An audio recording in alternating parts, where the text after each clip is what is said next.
Are all ukulele tuners the same? I'd say not. Keep watching.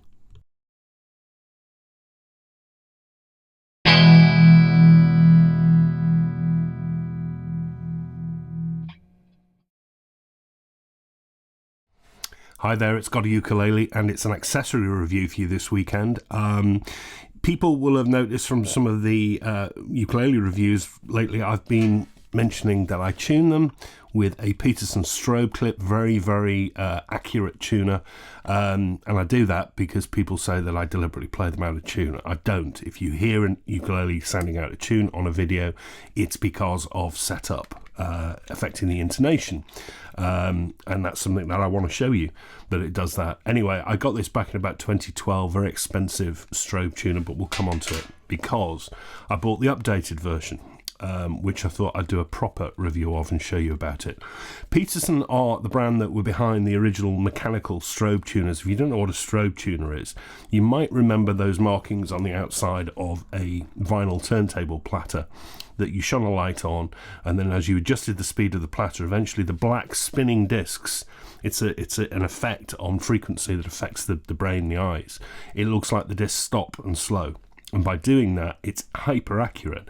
It's a tuner system that is in itself isn't more accurate than any other, but it's more accurate in the way it can display the note, and because it can display the note more accurately, you can tune more accurately. So Peterson make bench tuners which are mechanical.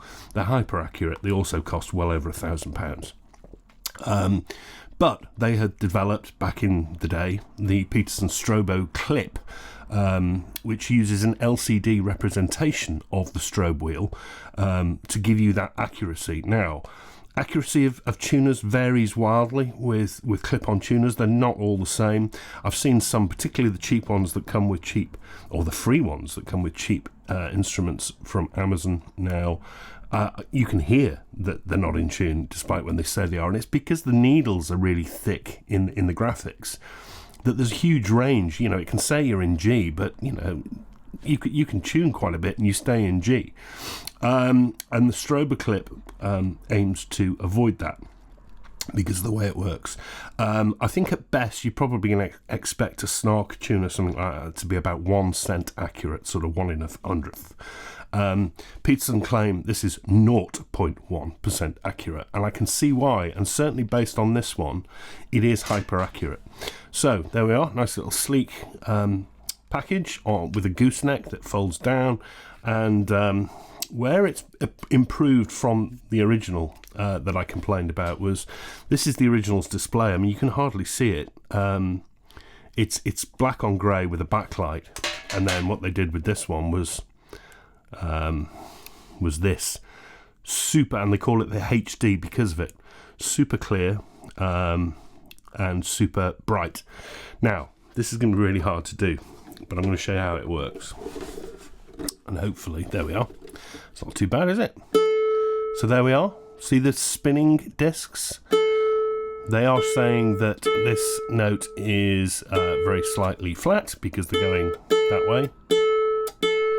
And if I tune over, that's going sharp now. You can hear it sharp. Flat. Sharp. And then if we dial it in, they eventually will stop dead. Slightly. E. Very flat.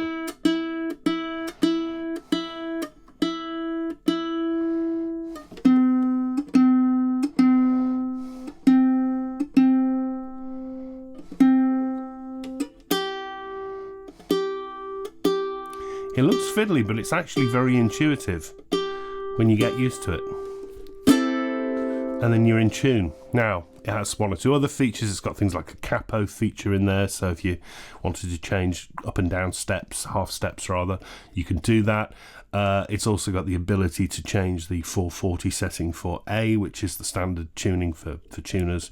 But what I wanted to show you was this. It's flashing EQ there because that's just standard tempered equal temperament tuning. But it has 50 what they call sweetened settings in here for other instruments. See, guitar, I don't know what all of these are, DAD.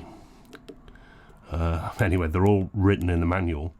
But what we have here is uke. So this is now tuning on Sweetened for Uke. And the reason for that is because any fretted instrument with strings is tuned with a bit of a fudge, really, because whilst we tune a standard tenor like this one to G, C, E, A, it's more accurately going to be very slightly off G, C, E, A and on certain notes, some up, some down. But we use that fudge to work with the fixed position of the frets and the scale length. It's why you'll see a lot of professionals tune up with a clip-on tuner and then tune by ear just to dial it in a little bit more. So you saw me tune this up on Equal Temperament. I've now got this Sweetened for Uke. And let's see what it does. It's not suggesting anything should change with the A or the E. The C comes down a bit by the look of it. I mean, we're talking micro adjustments, and the G comes down a little bit as well. So these are micro adjustments within that note range that a regular clip-on tuner will say is in tune, but it tweaks it. Is it necessary? No, not really. A bit of fun though, bit of fun. Anyway, that's not the reason why I'm saying this is good. They cost about 50 quid, $60, so it's a lot of money. But it is supremely more expensive than a regular clip-on tuner, and that's why I use them for reviews. People use them before they go into recording, because it is that 10 times more accurate than a needle tuner. There we are, the Peterson Stroboclip, the Peterson HD Stroboclip, available widely in music stores, and I recommend it. Few cups of coffee, isn't it? Back next week, back on with the ukuleles. See you soon. Bye bye.